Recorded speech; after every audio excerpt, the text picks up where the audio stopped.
President Donald Trump just made his first major speech to Congress since returning to the White House. The Republican trifecta has now been in power in Washington for 6 weeks. Washington correspondent Jesse Tenor joins us live right now to recap the joint address. Jesse, what were some of the big takeaways from President Trump tonight?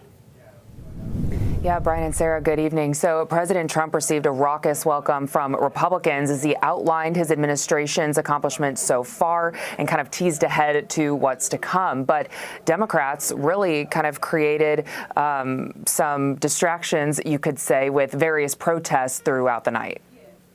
America is back.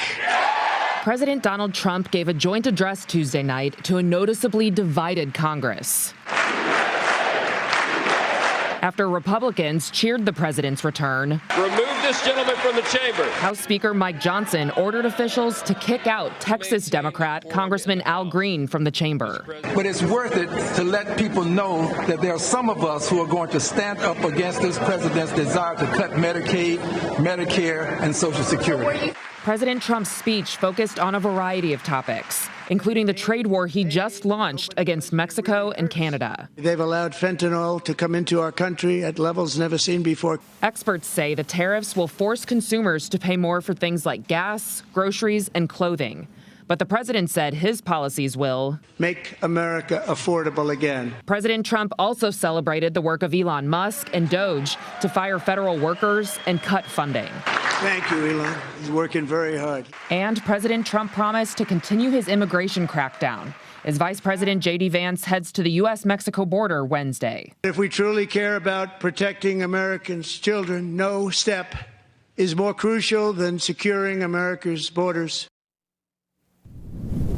And Democrats picked Michigan Senator Alyssa Slotkin, a former CIA analyst who won her seat in a Republican-leaning district, to give their official rebuttal. And President Trump's trade war will particularly impact Slotkin's home state. Live in Washington, I'm Jesse Tenor. Back to you. Jesse, quick question here. You mentioned it. Doge was definitely a big topic tonight, from the president's address to lawmakers' guests. Elon Musk himself was in the president's personal box. What's happening on the Hill there in Washington tomorrow? Yeah, Brian, so it sounds like Musk will be back here on the Hill tomorrow night to be meeting with Republican lawmakers, and some of them may even be going to the White House as well to meet with President Trump on Doge. Okay, Jesse Tenor, Washington correspondent, live from D.C. tonight. Jesse, we appreciate it. Thank you. Now, President Trump also announced the arrest of a terrorist bomber who killed 13 service members during the American evacuation in Kabul, Afghanistan. That announcement, short on details, came as a surprise moment during the speech. Utah Marine Staff Sergeant Taylor Hoover was killed in that 2021 blast at Abbey Gate.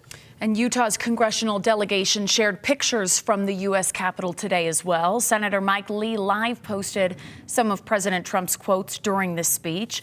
Meanwhile, Senator Curtis shared his thoughts in a video, saying many may be anxious as to what's happening in Washington right now, but we as a people, he says, are ready for hard things. No one in elected office put themselves there. You and me, the American voters, did it. And whether you love them or loathe them, those we elect are more a reflection of our collective values, our choices, and the direction of this country than we're willing to admit. A few things from Senator Curtis's video right there. He also says strong leadership is built from the bottom up.